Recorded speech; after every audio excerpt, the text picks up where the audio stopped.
I've now arrived here. Another beautiful spot where I'm going to read some more from my text to you. Look at that. This is a giant rock here.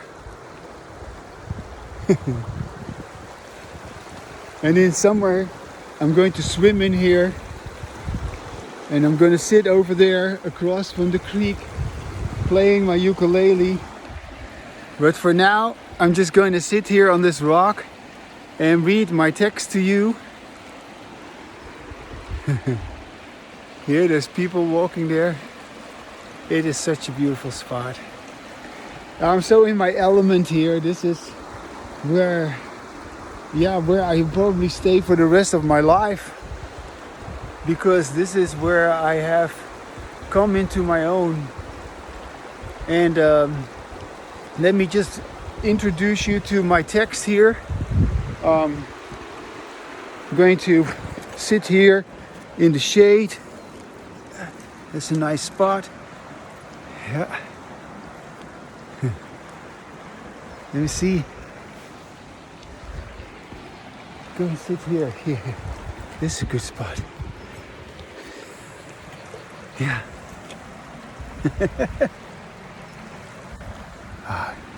So good.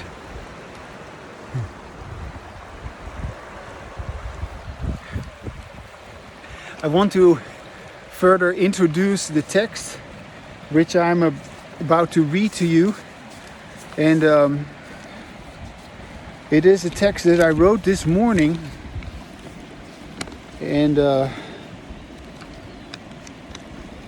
let me just get it here. It's a very simple, straightforward text about the nature of religion.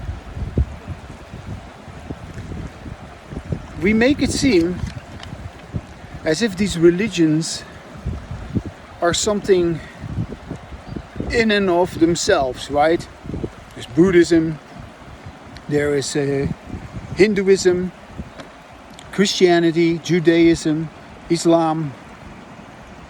We make it seem as if these religions, they are part of the culture. And they are so important, right? Because this is how people, believe the reality to be. And based on these religions, we belong to particular groups, and we participate in all sorts of behaviors. And this text is about why do we do that? I mean, when we have a correct explanation for something, let's say for instance, water boils at 100 degrees Celsius. It freezes at 0 degrees Celsius. There's gravitation, gravity.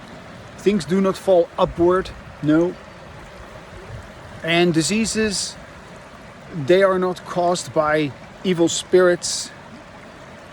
There are germs, there are bacteria, there are viruses. And these are real explanations for what is happening.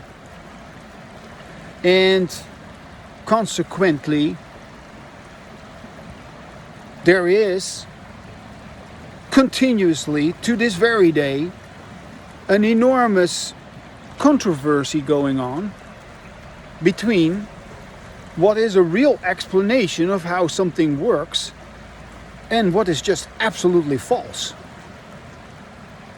And it should be stated, of course, that all religions are false. And this has not been addressed yet by the atheists.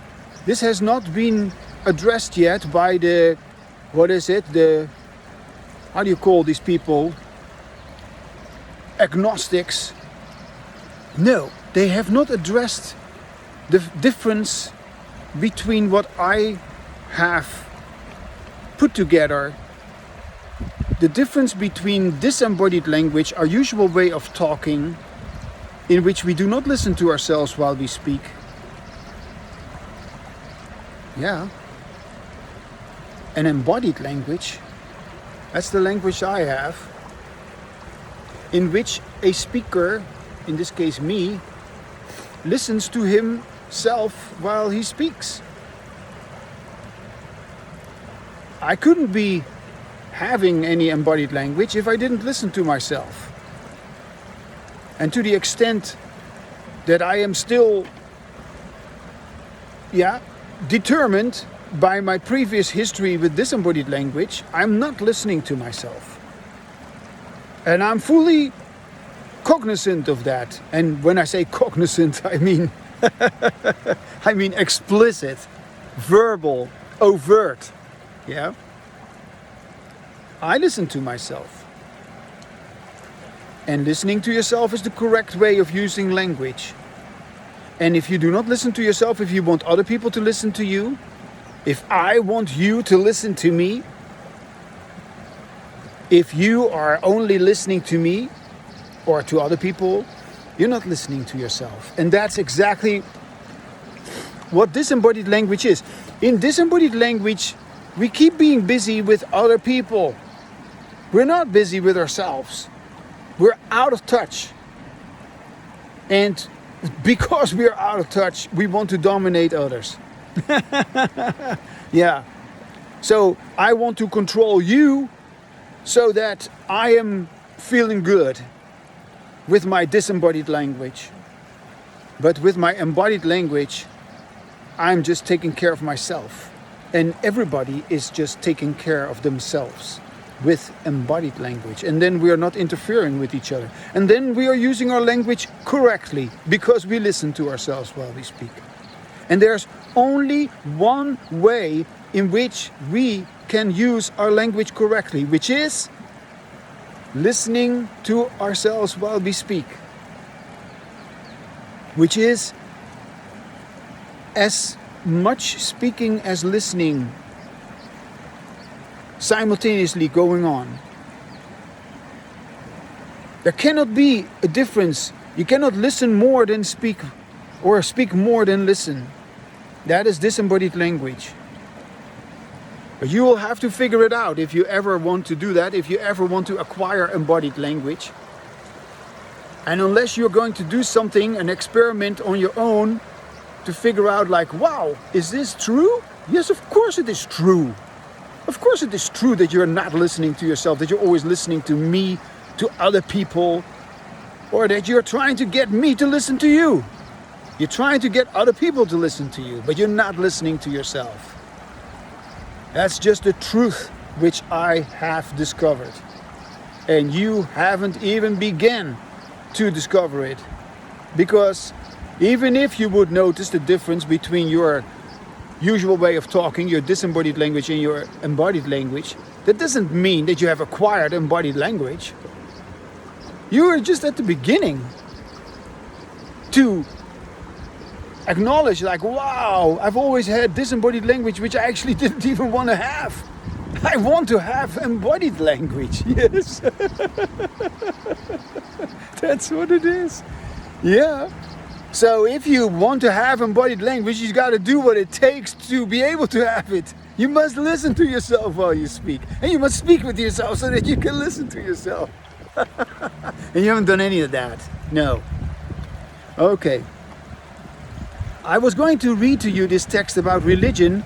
And this, what I'm saying here, is all introduction to this text. Each and every religion is, was, and will continue to be recreated over and over and over again by the way in which one person talks with another. That's what religion is. Did you hear what I was just saying? I read it again. But first, let's just look a little bit. No, not a little bit. I'm just going to extinguish that word little bit. Let's first look at the creek through the branches of this tree. Let's hear the creek. Let's feel this environment in which I am sitting here. This wonderful environment. And let's watch this beautiful blue sky. I read to you again the truth about religion. Each and every religion is, was, and will continue to be, again and again, recreated, generation upon generation, by the way in which one person talks with another. That's what religion is, in essence. Nothing else. Surely, if we would have embodied language, all religion would disappear, as we would use our language correctly, finally. With disembodied language, we keep trying to talk each other into things which most likely we will never be able to talk ourselves out of, because we keep being busy with talking with each other instead of talking with ourselves. Let me rephrase what I have just said.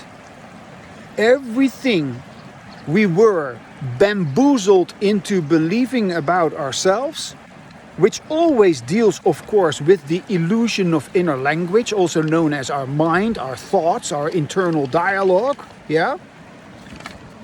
Everything that we were bamboozled into believing about ourselves, about who we presumably are or who we are supposed to be, which always deals with the fallacy of inner language, yeah, what you believe, what you think, it can only be remediated, it can only be changed by us when we talk out loud with ourselves. So, what others have said to us, everything what others have said to us, it must be said by us again and again and again, as often as is needed, by us to ourselves, so that we can hear that it never had anything to do with us. What we say to ourselves when we speak with ourselves in order to be able to listen to ourselves is something totally different from what we have said to each other and what we consequently believe to be saying to ourselves inside our head. We merely imagine we are covertly saying things as having thoughts, but it is similar to having dreams at night, and these dreams at night, they will vanish the moment you wake up. The waking up from disembodied language occurs as we express our disembodied language as disembodied language and acknowledge that we just don't like it. We don't want to hear it. And we want to turn away from it because it sounds horrible and it is not who we are.